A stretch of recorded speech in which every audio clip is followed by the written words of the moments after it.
বিশ্বের বৃহৎ গণতান্ত্রিক দেশ ভারত ৭৬-এ পা রেখেছে দেশটির সংবিধান।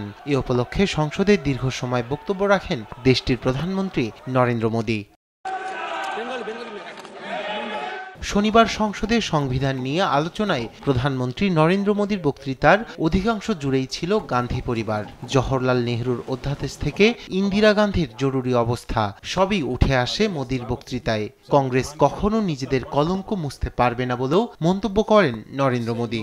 সাংবিধানিক ব্যবস্থাओं को समाप्त कर दिया गया।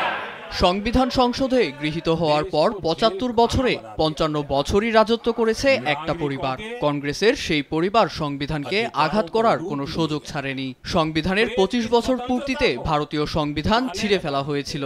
জরুরি অবস্থা জারি করে জনগণের সমস্ত সাংবিধানিক অধিকার কেড়ে নেওয়া হয়েছিল। গোটা দেশকে জেলখানায় পরিণত করেছিলেন ইন্দিরা গান্ধী। কংগ্রেস সেই দাগ কখনো মুছতে পারবে না। कांग्रेस के माथे पर जो पाप है ना वो कभी भी धुलने वाला नहीं। এ সময় নেহরুর প্রসঙ্গ টেনে আনেন ভারতের প্রধানমন্ত্রী। जो परंपरा नेहरू जी ने शुरू की थी। প্রথম প্রধানমন্ত্রী এক সময় সমস্ত কংগ্রেস মুখ্যমন্ত্রীকে চিঠি লিখে বলেছিলেন, সংবিধান যদি বাধা সৃষ্টি করে তবে তা পরিবর্তন করা উচিত। সংবিধান পরিবর্তনে নেহেরু যে বীজ বপন করেছিলেন, ইন্দিরা গান্ধী তা অনুসরণ করেছিলেন। রক্তের স্বাদ পেয়ে সংবিধানের অপব্যবহার করে জরুরি অবস্থা জারি করেছিলেন তিনি। দেশের বিচার ব্যবস্থার উপর আধিপত্য বিস্তারের জন্য সাংবিধানিক সংশোধনী করে আদালতের ডানা কেটেছিলেন।